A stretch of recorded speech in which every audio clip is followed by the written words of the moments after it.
ریحانۃ المصطفیٰ لا حول ولا قوۃ الا باللہ العلی العظیم اعوذ باللہ من الشیطان الرجیم بسم اللہ الرحمن الرحیم السلام علیکم ورحمۃ اللہ وبرکاتہ۔ مومنین، اگر آپ ہمارے اس چینل کے اوپر نئے ہیں تو ہمارے اس چینل کو ضرور سبسکرائب کریں اور بیل آئیکن آل کے اوپر ضرور کلک کریں۔ مومنین، آج ہم آپ سب کو بتانے والے ہیں کہ امام حسین علیہ السلام نے جو سفر کا آغاز کیا تھا مدینے سے، امام حسین علیہ السلام 14 ذی الحجہ کو کس جگہ پہ پہنچے تھے۔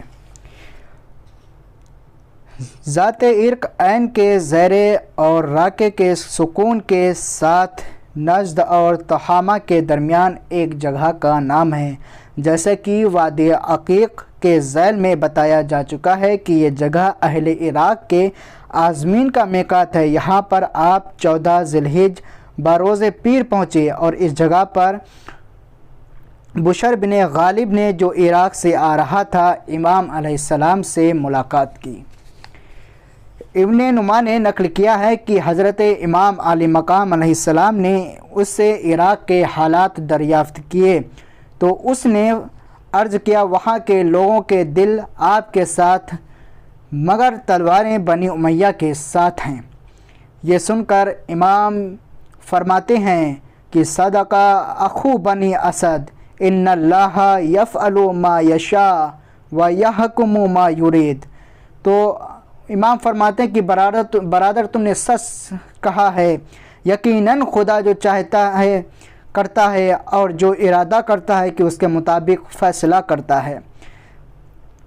جبکہ اس موقع پر ریاش نے پوچھا، آقا آپ نے ایسے موقع پر مکہ چھوڑ کر عراق کا سفر کیوں اختیار کیا؟ تو آپ نے فرمایا کہ انا ہؤلاء اخافونی و ھذہ کتب اہل الکوفہ وہم قاتلی، کہ بنی امیہ نے مجھے خوف میں مبتلا کر دیا ہے اور ساتھ ہی یہ اہل کوفہ کے خطوط ہیں کہ جو میرے قتل کی ٹھانے ہوئے ہیں۔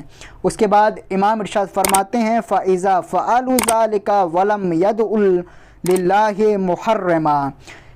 امام ارشاد فرماتے ہیں کہ جو میرے قتل کی ٹھانے ہوئے ہیں اور اگر وہ ایسا کریں گے اور خدا کے مقرر کردہ حرمت کی ہتک کریں گے تو خداوند عالم ان پر ایسے شخص کو مسلط کرے گا جو انہیں اس حد تک موت کے گھاٹ اتارے گا کہ قوم امامہ سے بھی زیادہ ذلیل اور رسوا ہوں گے۔